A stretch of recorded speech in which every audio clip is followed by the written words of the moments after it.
Capítulo de número 44, irmãos. Isaías é o nosso texto do nosso estudo desta quinta-feira. Nós continuamos o estudo no livro do profeta Isaías, capítulo 44, do versículo 21 ao versículo 23.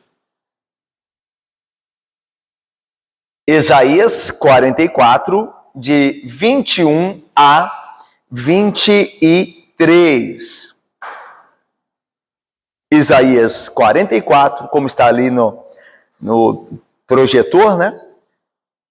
Isaías 44, de 21 a 23. Irmãos, será que nós podemos confiar na salvação de Deus? Será que nós podemos confiar, Débora? Será que Deus nos prometeu salvar, mas Ele pode, de alguma maneira, falhar em fazer isso? Outra pergunta, será que alguma coisa pode impedir a Deus de concretizar aquilo que Ele planejou para nós, o seu povo? Será que nós temos como confiar em Deus? Será que Deus não pode ser frustrado em alguma coisa com relação àquilo que Ele planejou para o seu povo? Essas perguntas e outras, o texto do profeta Isaías, no capítulo 44, no versículo 21 a 23, procurará responder. E nosso intuito aqui, no estudo deste trecho da Bíblia, é que nós saiamos daqui confiados de que aquilo que Deus planejou para nós, Ele fará, Ele cumprirá a sua palavra e nada pode impedi-lo de nos salvar, ok? Vamos ver então, você já abriu a Bíblia lá, vamos ler juntos o versículo, como são 3 versículos apenas, vamos ler juntos, versículo 21 a 23, leiamos. Lembra-te destas coisas, ó Jacó, ó Israel, porquanto és meu servo, eu te formei, tu és meu servo, ó Israel, não me esquecerei de ti. Desfaço as tuas transgressões como a névoa, e os teus pecados como a nuvem. Torna-te para mim, porque eu te remi. Regozijai-vos, ó céus, porque o Senhor fez isto. Exultai vós, ó profundezas da terra. Retumbai com júbilo, vós montes, vós bosques e todas as suas árvores. Porque o Senhor remiu a Jacó e se glorificou. Maravilha, vamos orar? Ó Deus santo e bendito, que através do estudo da Tua Palavra nesta noite de quinta-feira, nós saiamos, ó Pai, pelo ensino do Espírito Santo, confiados de que uma vez que o Senhor nos redimiu em Cristo, nos resgatou, o Senhor jamais se esquecerá de nós, ó Deus. E nós estamos guardados então, hoje e sempre. E nada pode nos afastar do Senhor, nada pode nos tirar das mãos do grande, bom e eterno pastor, o Senhor Jesus Cristo. Nele nós estamos guardados hoje e eternamente. É em nome dele que nós agradecemos e oramos com perdão dos pecados. Amém.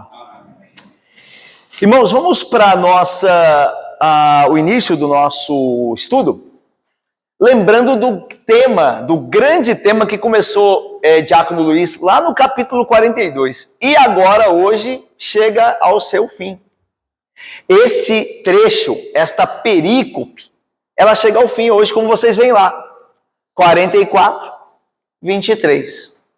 Né? Hoje nós vamos do 21 a 23, então nós terminamos o grande trecho de 42 até 44, 23, que nos falou da redenção de Israel.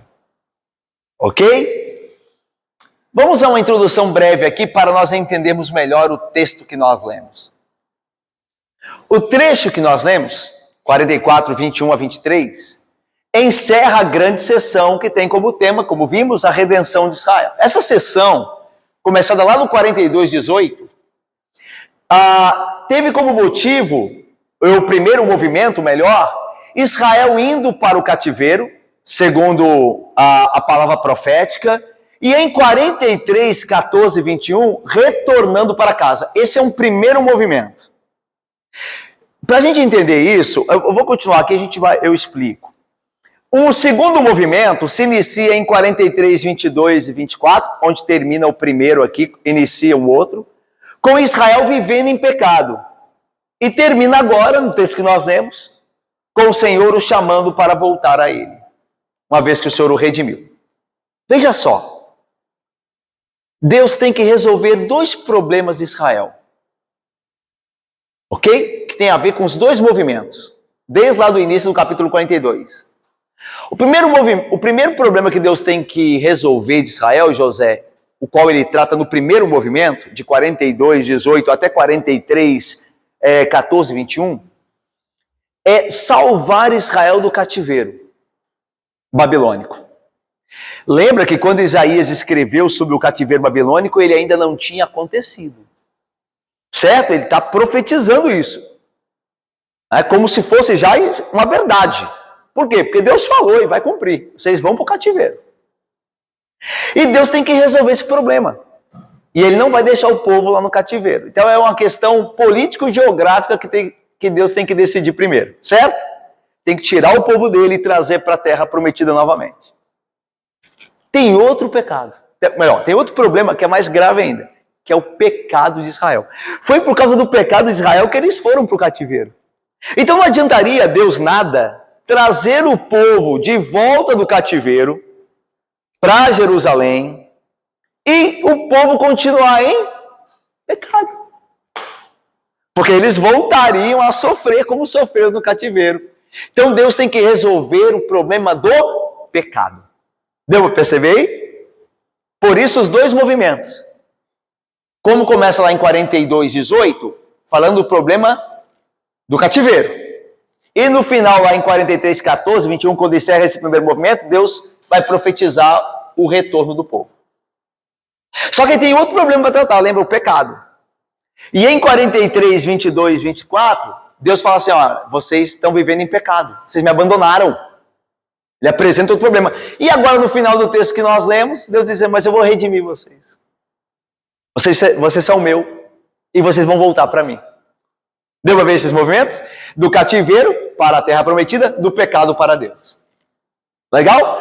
Porque isso aqui é muito importante. Não adiantaria nada Deus, Denise, trazer o povo do cativeiro e deixar eles vivendo em pecado. Deus tinha que resolver esse problema. E aqui nós vamos ver que Deus resolverá esse problema do pecado. Esse problema que traz todos os demais. Não é o nosso problema maior o quê? O pecado? É por causa dos pecados que vem toda a miséria, a morte, o sofrimento. Lembra? A morte entrou no mundo por causa do pecado de um homem, Adão. Ali começou todo o problema nosso. Ok? Em todas as esferas. E Deus tem que resolver isso. E pela graça dele, ele tem poder para fazer isso. E decidiu fazer. Vamos lá, então? Eu queria ver com vocês a ligação desse trecho final aqui com o texto da idolatria que nós vimos da quinta-feira passada. Lembra da idolatria lá? O idólatra vai e faz com a madeira um ídolo, lembra? Esse texto de agora, ele vai mostrar que os ídolos não são nada comparado a Deus. E que por isso Israel pode ficar seguro que Deus vai tirar eles do cativeiro. Porque os ídolos da Babilônia não poderão fazer frente a Deus. Então, esse texto que nós vemos que o Deus prometendo redimir Israel tem a ver com o texto anterior. Que fala sobre a loucura da idolatria. E que Israel deveria ver que a idolatria é loucura e confiar em Deus, porque Deus é que redime. Não é o ídolo que salva, mas é Deus que salva. Então, olha só como é interessante essa ligação da perícope anterior, dos ídolos, né? Do capítulo 44, 9 até o 20, e agora 44, 21 e 23. Olha só. Primeiro, da idolatria. A gente vai fazendo assim, ó, vai comparando assim, tá? O idólatra ocupado em modelar seu ídolo, certo? Ele faz o ídolo. O idólatra forma o ídolo. Pega madeira e talha lá para fazer um boneco de ídolo. Deus forma o seu povo. Olha aí, versículo 21. Eu te formei, tu és meu servo. Tá vendo, Bárbara e Rebeca? Enquanto um homem forma um ídolo sem vida, Deus forma um povo. Deus é muito maior do que o ídolo. O ídolo tem que ser formado. Deus é o que forma. Vamos lá. O idólatra está preso ao seu ídolo. Olha 20 de 44. Nada sabem nem entendem os idólatras, porque se grudaram os olhos, para que não vejam, seu coração já não pode entender. Nenhum deles cai em si, já não há... Está vendo como eles são escravos do ídolo? Eles não entendem que a idolatria é loucura. Eles não têm compreensão para dizer, não é um pedaço de pau que eu me ajoelho diante dele. Né? Olha só o versículo 20. Tal homem se apacenta de cinza, o seu coração enganou. Ele é escravo da idolatria por causa do coração dele. Só que o que acontece aqui do lado, no texto de 21 e 23, nós somos servos do Senhor. Enquanto os homens são servos da idolatria, eles não podem fugir daquela escravidão, porque o coração enganou eles. Nós somos consagrados, nós somos servos de Yahvé. Olha lá o versículo 21 diz, Israel, tu és meu servo. Duas vezes, tu és meu servo. Então, enquanto os homens servem a idolatria, nós servimos ao Senhor. Legal? Tá vendo aí? Vamos lá. O idólatra ora pateticamente. Olha aí o versículo 17. Alguém leia aí. Do 44. Então, o resto faz em Deus uma imagem de ajoelha-se diante dela, prostra-se e lhe dirige a sua oração, dizendo, livra-me, porque tu és o meu Deus. Então o idólatra se ajoelha diante daquele pedaço de madeira e faz uma oração patética dizendo, livra-me, salva-me, madeira. Só que a madeira não responde, lembra? Tem olhos e não vem, tem ouvidos e não ouve, tem boca e não fala. Só que Deus fala, eu salvo vocês, eu vou salvar vocês. Olha aí, mas o Senhor diz a Israel, eu o resgatarei. Tá vendo aí? Versículo de número 22. Olha como Deus salva Israel dos seus pecados. Desfaço as suas transgressões como a névoa e os teus pecados como a nuvem. Torna-te para mim, porque eu te remi, eu te salvei.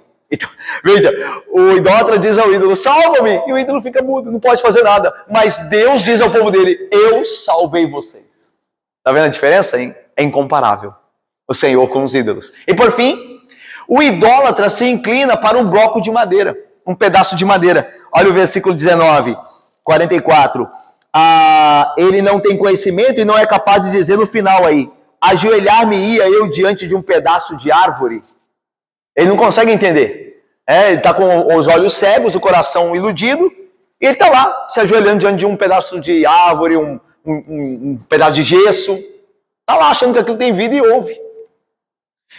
Só que enquanto os homens se ajoelham, os idólatras se ajoelham diante da árvore, as árvores louvam a Deus.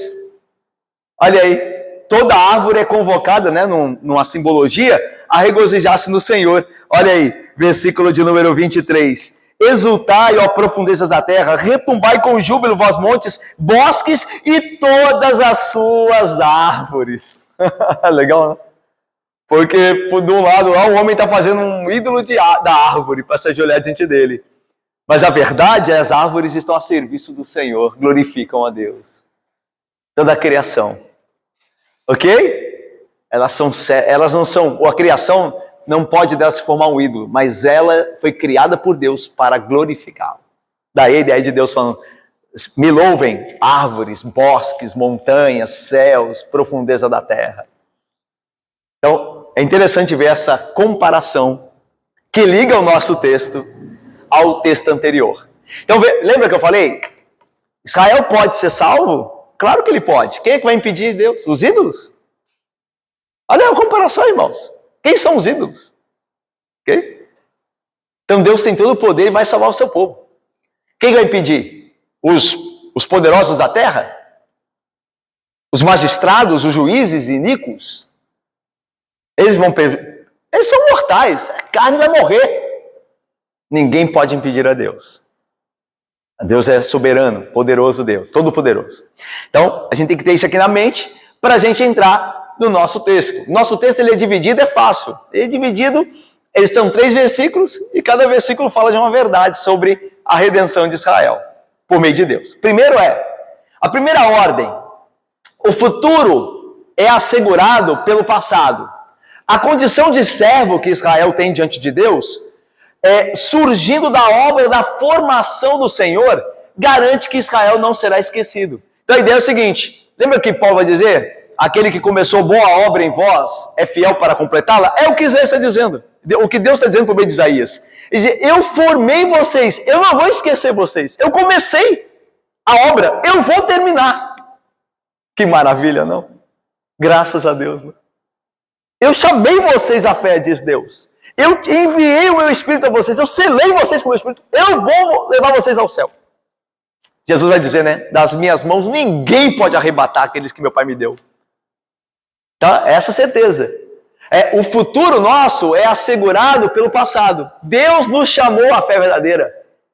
Lá no passado, Ele nos fez crentes, quando a gente ouviu o Evangelho e creu, certo? O nosso futuro, ele está fundamentado no que Deus fez, porque Ele é fiel para completar o que Ele começou a fazer. Então a gente olha no passado, relembra o que Deus fez no passado e se anima com relação ao futuro. Ok? Essa é a ideia, esse movimento. Segundo, a segunda ordem que Deus dá, uma reconciliação. Deus fala assim, torne-te para mim, reconciliação. Alcançada pelo quê? Pela redenção. Um acerto total do pecado resulta em um chamado de volta. Então vamos ver esse segundo movimento, a segunda ordem de Deus, volta para mim. E como é que o pecador pode voltar para Deus? Como é que o pecador pode ter acesso à presença de Deus, licenciando Mateus? Uma vez que o pecador foi redimido, foi perdoado, ele pode ter acesso. Então Deus vai providenciar essa reconciliação.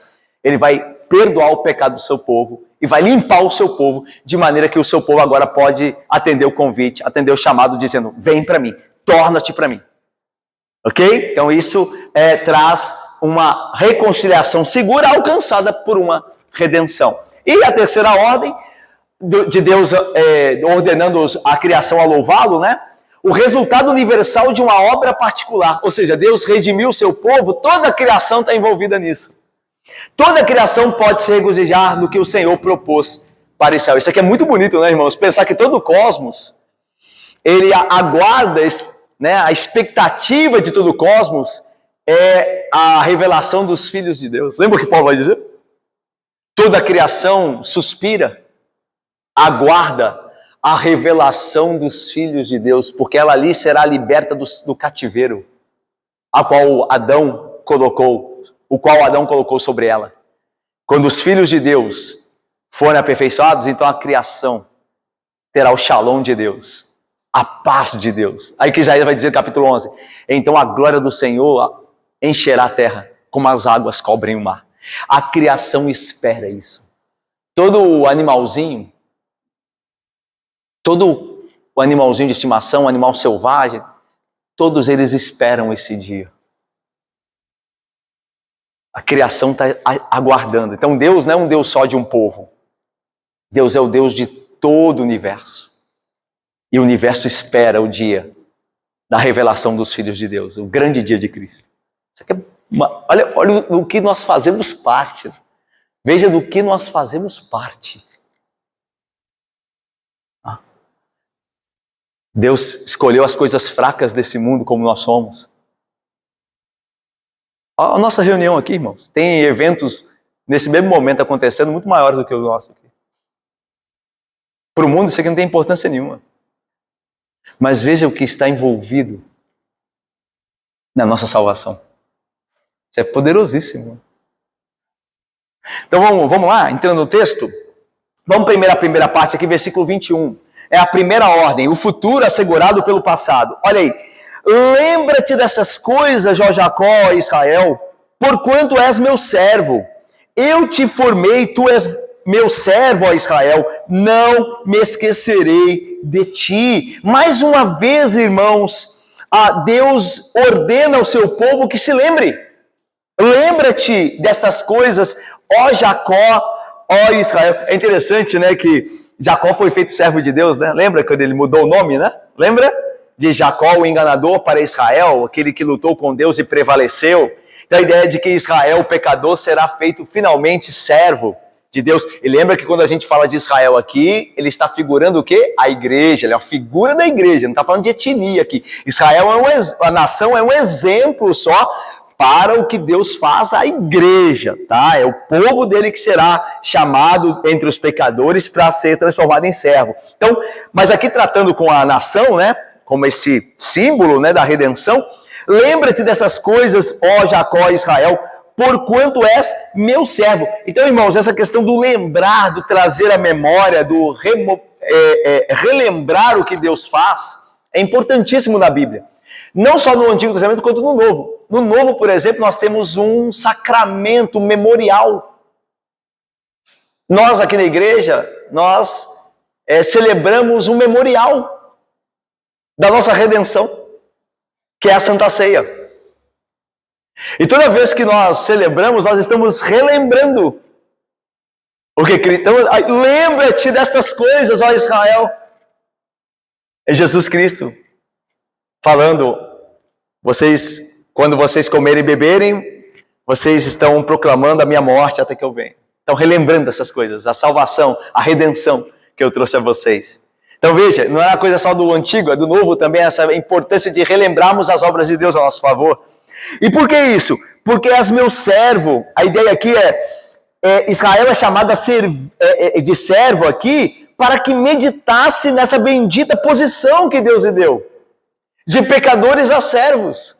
Quando a gente está diante da Santa Ceia, a gente relembra também, nós somos agora chamados santos, perdoados. Antes nós éramos pecadores, não havia esperança, mas agora há esperança para nós.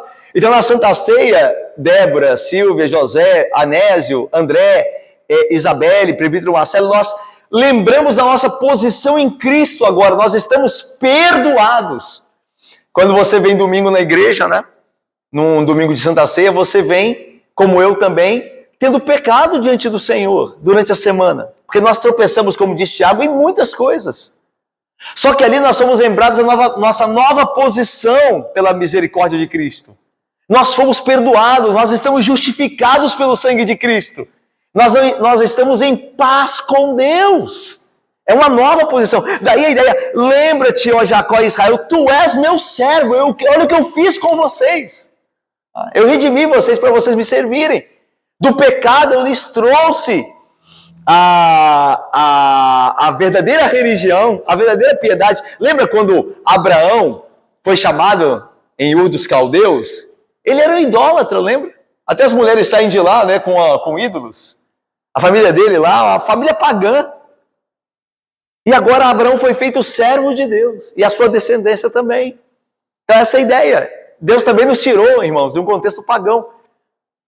Por exemplo, eu nasci em lar cristão, né, em lar protestante. Meu pai é pastor, né, e eu era quando eu nasci. Mas meu pai não era um crente antes. Meu pai era de família espírita. Meu pai ia lá para fazer serviço e trabalho para os demônios que estavam atrás daquelas coisas.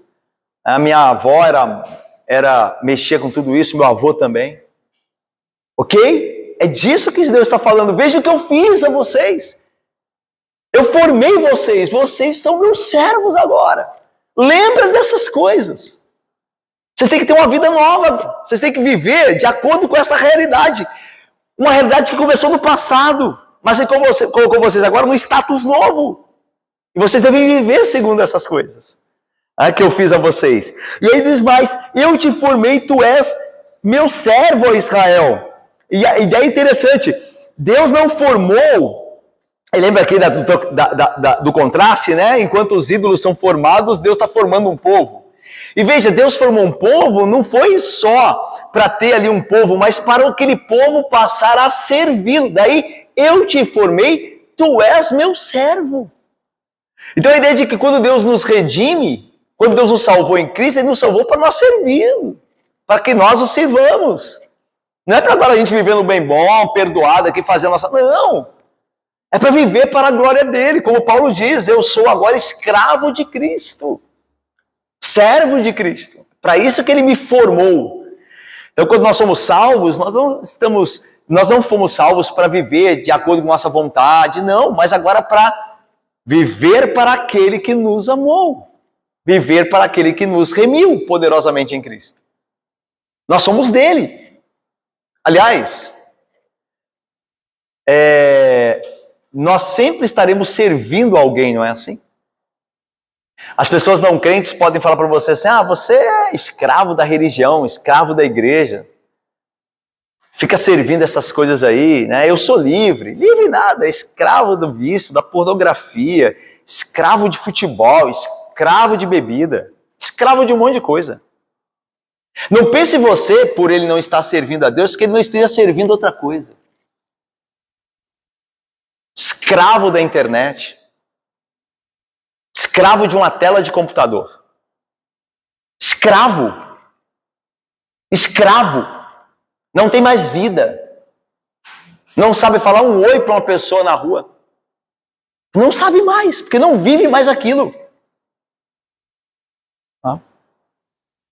Então, não pense você que nós não estaremos sempre servindo a algo. Nós somos criados para servir. Se não é a Deus, a qualquer outro falso, a qualquer ídolo falso que nos destruirá. Então, o servir a Deus é bendito porque esse Senhor é um amigo. Aliás, os seus servos foram chamados amigos de Deus. Servir a Jesus Cristo é uma bênção porque ele não nos chama de servos, mas nos chama de amigos. Ele fala isso, lembra aos seus discípulos? Não vos tenho mais chamado de servos, porque o servo não sabe o que faz o seu Senhor. Eu vos chamo amigos. Vocês são meus amigos. Que Senhor maravilhoso. Então, tu és o meu servo, eu te criei, eu te remi para que você me servisse. E aí Deus diz, eu não me esquecerei de ti. Aqui a posição de servo aponta para a raiz dessa condição, ou seja, a obra do Senhor ter formado Israel. Ou seja, porque eu te formei, eu não vou abandonar a obra na metade do caminho. Eu não vou te abandonar. Lembra do que vai dizer o profeta do Antigo Testamento? Ainda que a mãe viesse do seu filho se esquecer, eu não me esquecerei de ti. Dizem aí que não tem amor maior do que mãe, né? Tem sim. O amor de Deus é maior do que o amor de mãe. Se uma mãe viesse do seu filho se esquecer, eu não me esquecerei de ti. Olha, meus irmãos, que promessa a nós pecadores. A nós que estamos cheios às vezes de pecado. Deus diz, eu não vou me esquecer de você, eu vou te salvar, eu vou até o fim. Tem poder para isso e decidi fazê-lo. Eu gosto muito do livro de Jonas, né? Tudo que Deus decide acontece, mesmo a gente não querendo. Deus é tão poderoso que você pode não querer acontecer um negócio, se Deus falou que vai acontecer, vai acontecer. Deus vai fazer acontecer. Deus falou, vai para Nínive. E ele fugiu. Mas onde ele acabou? Em Nínive. Deus não respeitou lá o livre-arbítrio de Jonas, não. Eu não quero ir para Nínive. Deus, tá bom, meu irmão. Ô, meu filho, faz o que você quiser. Você não quer ir, não tem problema, não. Não, ele foi para onde Deus mandou. O final da história é lá em Nínive. Isso mostra que quando Deus quer nos salvar, quando Ele decidiu nos salvar, Ele vai fazer isso até o fim. Independente, graças a Deus, independente de mim e de você. Ele vai nos salvar. Se a gente pudesse dizer assim, mesmo que nós não queiramos, Ele nos salvará. Tanto que o Salmo, lembra do Salmo conhecido? Bondade e misericórdia certamente me seguirão todos os dias da minha vida, o Salmo 23. Né? Não é? Sabe o que o verbo hebraico ali, seguirão? Ele é literalmente perseguir. A nossa tradução traduz como seguir. Bondade e misericórdia me seguirão. Mas ele é literalmente perseguirão. Você foi perseguida por alguém? É terrível, né? Você ser perseguida por alguém. Está na rua, tem alguém te perseguindo. Tem alguém que você não conhece atrás de você. É horrível, não é? Só que com Deus, sabe o que vai te perseguir? Bondade e misericórdia. As duas vão te perseguir até o fim. Vão correr atrás de você. Você vai querer correr delas, elas vão atrás correndo atrás de você, até te alcançar. Que maravilha. Eu não me esquecerei de ti. Graças a Deus. Vamos lá para a segunda ordem que Deus faz. Então ele ordena o servo dele a não esquecer. Lembra-te. Lembra-te do que eu fiz por ti. Eu não vou te abandonar. Eu já fiz e vou terminar. Agora ele vai dar outra ordem. Ele vai dar uma ordem, torna-te a mim. Mas como Israel, o pecador, podia tornar-se a Senhor? Como é que um pecador vai ter acesso a Deus? Porque Deus vai falar assim, eu te remi. Agora você pode tornar a mim. Você pode vir ser meu servo. Então olha aí. Alguém leia para mim 22, por favor. Desfaço as tuas transgressões como a névoa, e os teus pecados como a nuvem. Torna-te para mim, porque eu te remi. Irmãos, o Senhor prometeu a mesma coisa em 43, 25. Ele está começando a mostrar que Israel tem um problema maior do que o cativeiro. Isso aqui é muito legal. Lembra que Deus está falando muito do cativeiro, né? Vai enviar o servo que vai descer do norte, que é Ciro, né? Agora no capítulo 45 vai falar claramente que é Ciro. Aliás, no próprio 44 já fala. Só que tem um problema maior do que Ciro. Ou melhor, maior do que Babilônia, da qual Deus tem que livrar o povo dele. O pecado. E Deus já começa a mostrar isso, sabe por quê? Porque os capítulos do servo sofredor estão se aproximando. Os capítulos que falam de Jesus Cristo como servo de Yahvé estão se aproximando. E é por isso que Isaías começa a deixar o assunto cativeiro para falar de pecado. Porque é um problema maior do que o cativeiro. É o pecado no coração do povo de Deus. E só pode ser arrancado por Cristo Jesus. Só Cristo Jesus pode resolver essa questão do pecado. É por isso que a gente está se aproximando dos capítulos do servo de Yahvé. Que é maior do que Ciro. Porque não vai dar só uma libertação geográfica, mas uma libertação espiritual. Então, olha só, alguém lê para mim o 43, 25. Antes ainda, né, no capítulo anterior. Olha como Deus já começa a tratar com essa questão de pecados. Ele começa a falar mais de pecados, olha aí. Eu mesmo sou o que apaga as tuas transgressões por amor de mim, e dos teus pecados não me lembro. Tá vendo? Os mesmos termos usados aqui agora em 22, 44, 22. Lá em 43, 25, como leu o prefeito Marcelo, eu mesmo sou o que apago as suas transgressões. No 22 aí, que você tem diante de você, desfaço os teus pecados como névoa. A ideia de apaga as transgressões. E os pecados como nuvem, né? As iniquidades, as transgressões como névoa e os pecados como nuvem.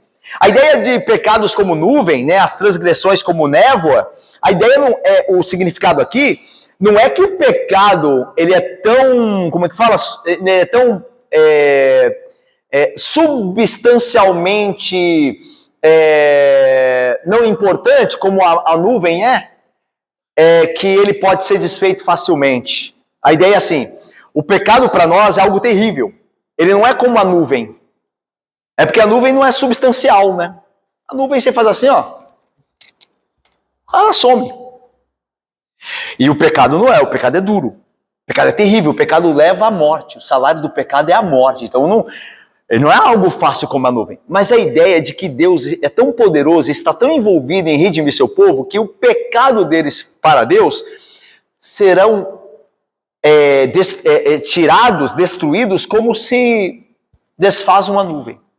A ideia de que a obra de Cristo será tão eficaz, mesmo tratando com algo sério e dando ele a sua vida por isso, como de fato é algo sério, mas não haverá resquícios do pecado para o povo de Deus. A ideia de que ele vai limpar-nos de todo o nosso pecado, pela obra de Cristo. Daí desfaça os seus pecados, não há resquícios dele, como a névoa, que eu faço assim, ó, e vai embora. Essa é a ideia. Deu para entender? Então não quer dizer que o pecado será tratado de maneira fácil, mas por causa do poder e a eficácia de Cristo, o pecado será totalmente perdoado na nossa vida. E não mais haverá pecado. A ideia de nuvem e névoa que passa. Ok? Deu para entender? Bia, Caio, ok? Vamos lá então. Irmãos, o pecado aqui é adicionado, como eu falei, junto da redenção e do resgate. Tá? Então a ideia, lembra que eu falei? O problema do cativeiro é um problema, mas o pecado é um problema maior.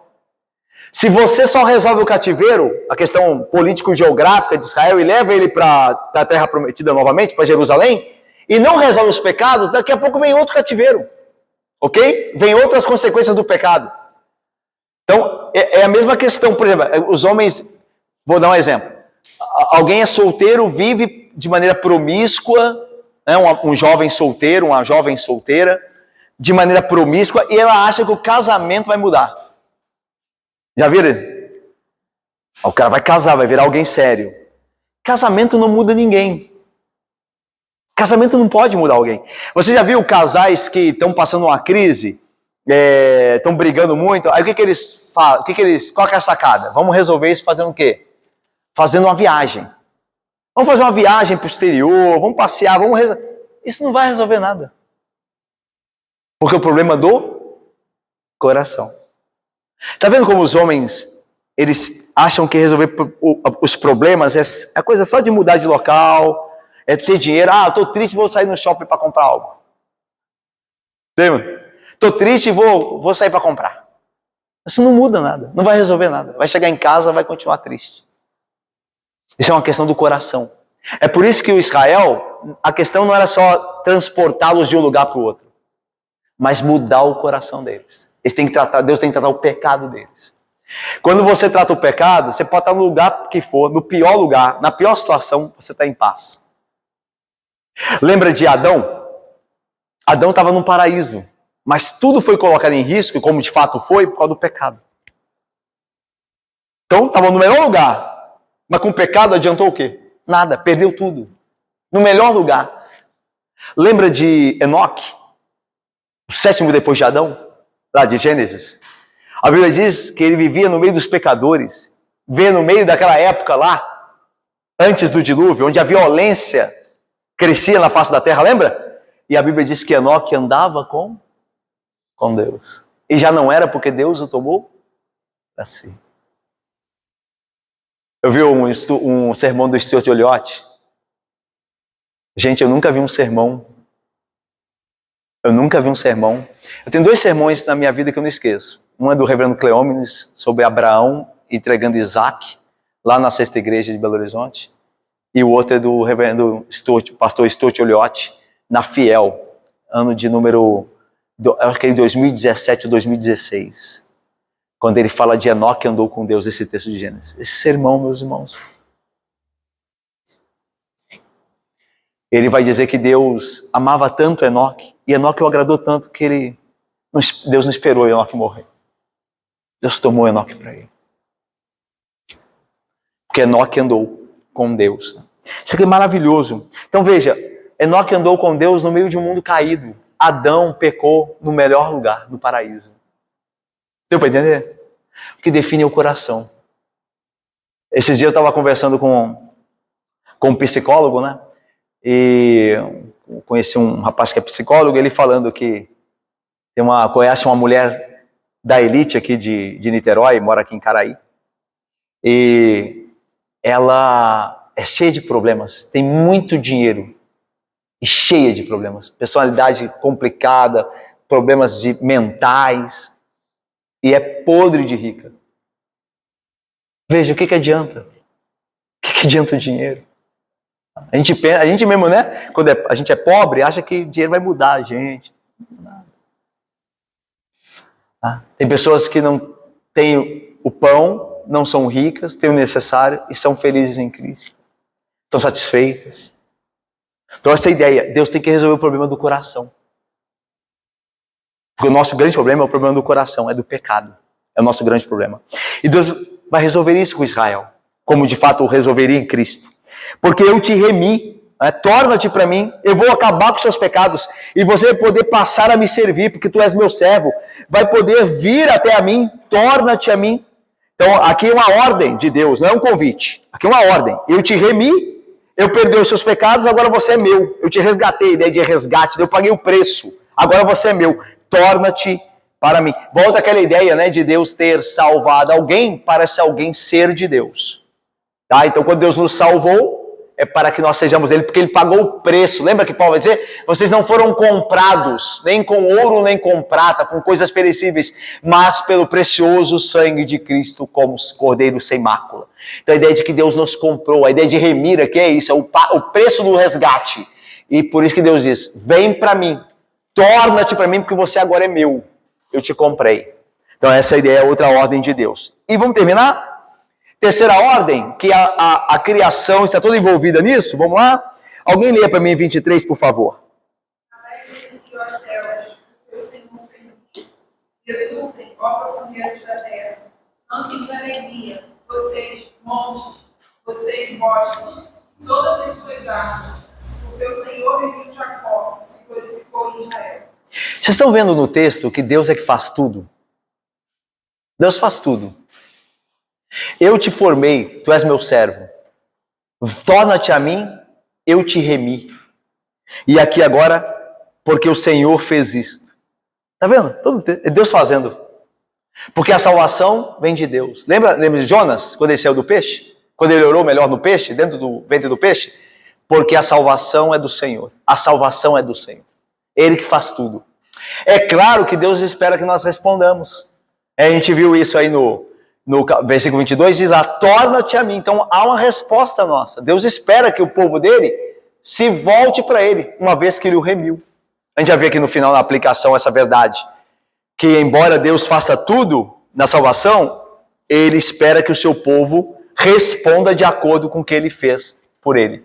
Daí a ordem, torna-te para mim. Isso envolve responsabilidade nossa. Nós temos que ir a ele. Okay? Mas terminando aqui, a terceira ordem tem a ver com o resultado universal dessa obra particular de Deus para com o seu povo. Você vê que a criação agora é envolvida, né? Ela está no pacote. Olha aí, regozijai-vos, ó céus, porque o Senhor fez isso, né? A redenção de Israel. Exultai vós, ó profundezas da terra. Profundezas da terra, meus irmãos, aqui é com relação ao céu, tá? Então, profundezas da terra é como se alguém do céu estivesse dizendo, vós que estáis aí embaixo, ó terra. Tá? Não está falando profundeza da terra, o que está debaixo da terra, mas a terra está com relação aos céus. Então, regozijai-vos, ó céus, e vocês aí, profundezas da terra, também louvem ao Senhor. Retumbai com júbilo, vós montes, vós bosques, e todas as suas florestas. Está vendo aí o contraste? Céu, terra, montanhas e bosques. Então, no alto e embaixo, em toda a criação, haverá louvor pelo que Deus fez ao seu povo. O Salmo 96, ele fala dessa verdade. É interessante que o universo, ele espera a revelação, como a gente falou no início, dos filhos de Deus. Porque o próprio universo será redimido. A própria criação será redimida do cativeiro sobre a qual foi colocado por causa de Adão e seu pecado. Então olha só o Salmo 96. Alegrem-se os céus, mesma linguagem, e a terra exulte. Ruja o mar e a sua plenitude, folgue o campo e tudo que há nele, regozije todas as árvores do bosque, na presença do Senhor, porque vem julgar a terra, julgará o mundo com justiça e os povos consoante a sua fidelidade. A ideia de que o céu, a terra, as árvores, a criação toda se regozija com a pessoa de Cristo, né? Porque diz assim, alegrem-se porque o Senhor vem julgar a terra. Essa profecia é em Cristo, é cumprida plenamente em Cristo. Quando é que o Senhor vem de maneira plena? É em Cristo. Veio habitar entre nós. Lembra de João, capítulo 1? O verbo se fez, o verbo era Deus, estava com Deus. Tudo que foi feito por intermédio dele, e nada sem ele se fez. E o verbo se fez carne e habitou entre nós. O Senhor vem. O Senhor mesmo vem. Ele mesmo. E é interessante que Deus sempre se relacionou com a Israel anteriormente através de obras, de portentos, né? Quando Deus julgava Israel, ou jogava uma nação ao redor de Israel, o texto falava, os profetas falavam, o Senhor vem, ele vem julgar. E era a manifestação do próprio Senhor, o juízo sobre a terra. Mas em Cristo ele vem ele mesmo. Por exemplo, quando a gente vai ver isso, quando Deus envia Ciro para salvar o Israel na Babilônia, é entendido que o Senhor está indo, só que através de Ciro. Então o Senhor vem nos livrar, só que através de um homem ímpio. Vai usar esse homem ímpio para... E os profetas entendiam que aquilo era a obra do Senhor, era o Senhor julgando a Babilônia. Só que em Cristo é o próprio Senhor que vem. É o próprio Deus que desce à terra, encarnado. Então essa profecia do Salmo, esse vislumbre futuro, cumpre-se em Cristo. E toda toda a manifestação de Deus no Antigo Testamento tem o seu ápice na pessoa de Cristo. Lembra que o tabernáculo era, no Antigo Testamento, o símbolo de Deus habitando com o seu povo, lembra? Deus fez uma tenda. Você entrava na tenda, Deus não estava lá. Mas era um símbolo. Aí a nuvem descia sobre a tenda, aí Deus chegou. Descansou ali na tenda. O que Jesus vai dizer? Eu sou o tabernáculo. Destruí este tabernáculo, este templo, e eu o reerguerei em 3 dias. Eu sou Deus com vocês. Vai ser poderoso. Então, irmãos, toda a criação espera a vinda gloriosa de Cristo, porque ali ela será redimida. E ele virá a segunda vez, como veio a primeira. O Salvador de Israel, por que a criação se alegra?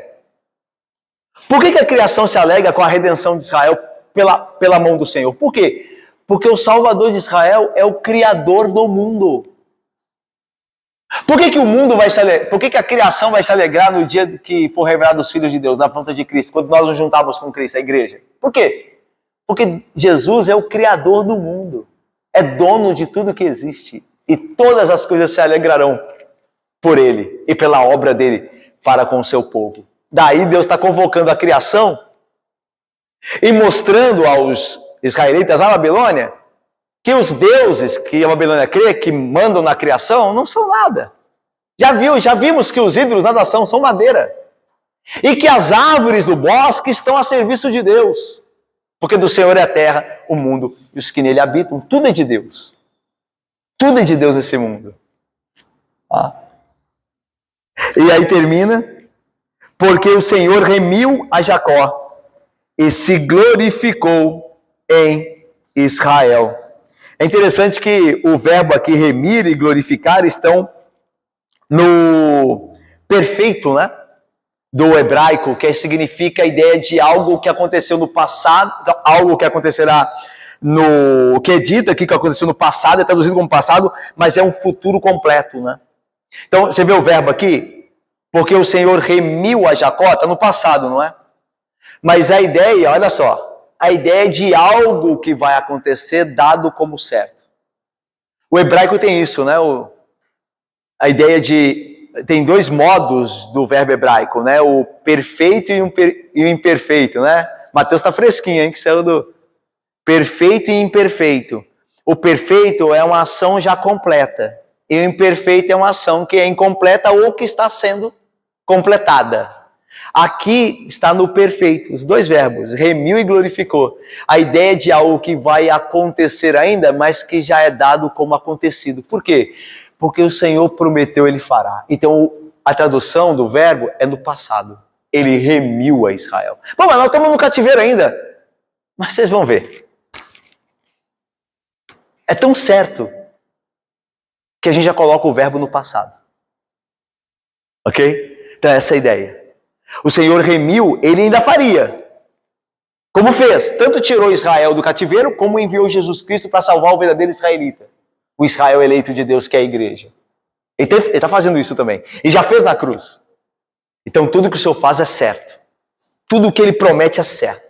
Como Ele prometeu retornar em Cristo, quando Cristo voltar, a gente pode esperar. E com certeza Ele fará. Como Ele prometeu nos salvar, lembra da pergunta que a gente fez no início? A gente pode confiar na salvação? Pode. Porque Deus prometeu. E tudo que Deus prometeu, Deus cumpre. Ele nunca falhou. Nunca falhará. Nós podemos confiar nesse Deus. Então, o que a gente aprendeu aqui hoje? Eu separei algumas coisas. A que conclusões nós chegamos? Primeiro, que a vida, a nossa vida, deve ser vivida com base na reflexão do caráter de Deus, como revelado em seu trato com seu povo, em sua experiência histórica.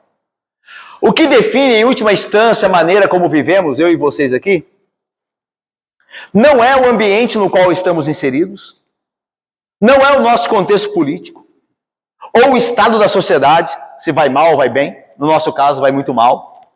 Mas o que define como vivemos são as promessas do Deus soberano, Criador e Redentor.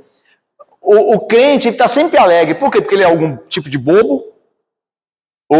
As coisas estão ruim, o desemprego está chegando, a inflação, e o crente está sempre... Por quê? Porque ele não vive segundo o que tem agora, mas ele vive segundo a promessa. Ele vive sabendo que tudo acabará bem, para a glória de Deus, que haverão novos céus e nova terra. Então ele está sempre vivendo baseado nisso. Se ele está com problema no casamento, como é que ele vive? Baseado na promessa de Deus. Deus tem poder para consertar o meu casamento e salvar meu casamento. A Bíblia diz que aqueles que fazem a vontade de Deus, Deus abençoa. Então eu vou fazer a vontade de Deus, eu vou amar meu marido. Eu vou amar minha esposa. Porque eu confio na promessa dele. Eu estou desempregado, como é que eu vivo? Eu vivo como é que fala? Segundo o contexto dos desempregos? Não, eu vivo na promessa de Deus. O trabalhador é digno do seu salário. Então eu vou trabalhar, eu vou estudar, eu estou desempregado agora, mas eu vou estudar, eu vou procurar emprego, eu vou sair, eu vou gastar minha energia procurando, mandando currículo. E Deus vai cumprir o que Ele falou. Nós vivemos baseados na promessa de Deus, e não no que vemos, e não no que acontece ao nosso redor. Essa é a grande diferença. Vamos lá? O que nós concluímos mais? A graça de Deus exige uma resposta nossa, lembra? Eu te remi, torna-te para mim. Então, a graça de Deus exige de mim e de você uma resposta. Se Ele te salvou, você é dele, vem para Ele. Vive para a glória dele, porque Ele te salvou para isso. Você tem que responder. Então, olha só. Deus é a fonte de todo bem. Todavia, os homens respondem de maneiras diferentes ao bom Deus. Pense lá, Bárbara, Rebeca. Pense lá no colégio que vocês estudam. As suas amigas de colégio lá, de ensino, elas recebem bênçãos da parte de Deus também, mesmo não crendo em Deus. Elas têm vida, têm saúde, os seus pais compram coisas para elas como compram para vocês, ela tem celular, tem mochila para ir para a escola, só que elas respondem de forma diferente que vocês respondem. Isso faz toda a diferença. É o mesmo Deus que é a fonte do bem para todos os homens. Ele faz nascer sol sobre justos e injustos e faz vir chuva sobre maus e bons. Mas a maneira que se responde a Ele é que vai definir toda a nossa vida. Olha só o que Paulo diz. Tu, ó homem, que condenas os que fazem o mal, pratica tais coisas que praticam as tais coisas, mas você faz as mesmas, pensas que te livrarás do juízo de Deus?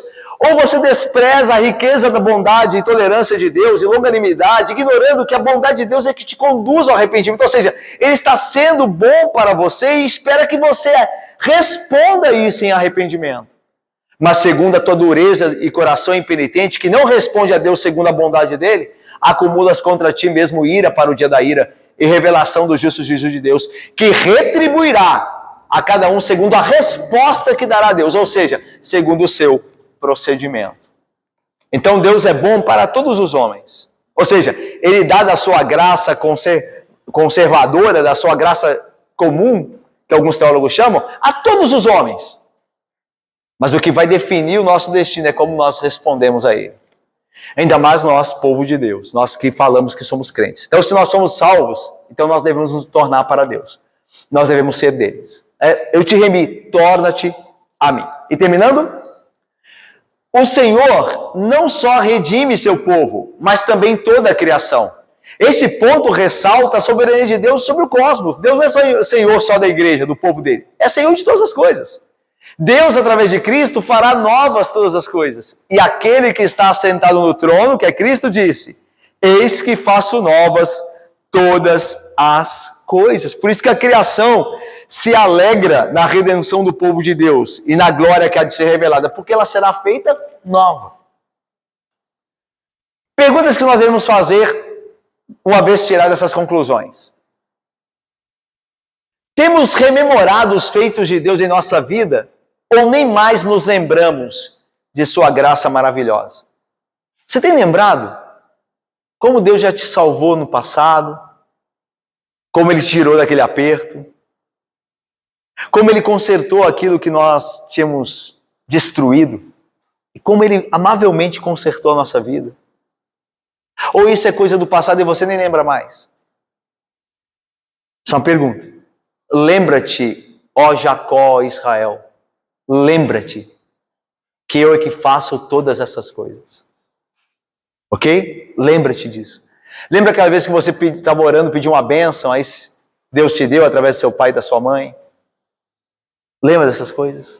Lembra sempre delas, porque Deus é a fonte de todo o bem. Tudo que você tem de bom, tudo que acontece com você de bom, vem de Deus. Lembra-te dessas coisas. Segundo, de que modo você tem respondido à redenção que Deus lhe deu em Cristo? Em gratidão e obediência ou em indiferença e desobediência? De que maneira você responde à graça divina, à bondade de Deus? Isso vai definir a sua vida, vai definir o seu destino. A maneira que você responde à graça e à bondade de Deus. Ok? Por fim, olha só, você compreende que todas as coisas serão feitas novas? Esse universo será redimido do cativeiro do pecado? Você compreende que uma vez que você creu em Jesus, você habitará no novo céu e na nova terra? Você sabe, está ciente de que ao aceitar a Cristo, você não está perdendo nada, mas ganhando com Ele ou nele todas as coisas. Você compreende? Você não está perdendo a sua vida. Você está ganhando a vida. Nosso Senhor não disse? Aquele que quer ganhar a vida neste mundo, perdeu a vida. Mas aquele que perde a vida por amor de mim, achou a vida, ganhou a vida.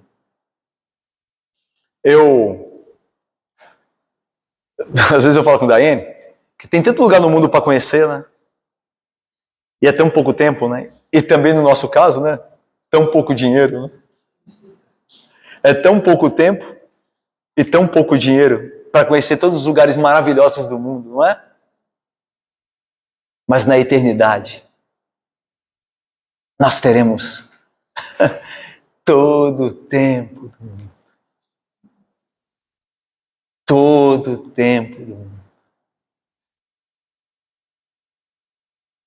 No novo céu e na nova terra, onde habitará a justiça, nós teremos todo o tempo do mundo.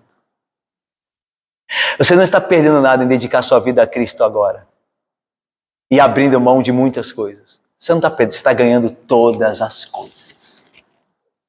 E eu quero que eu e você saiamos daqui hoje sabendo disso. Que você não está jogando a sua vida fora.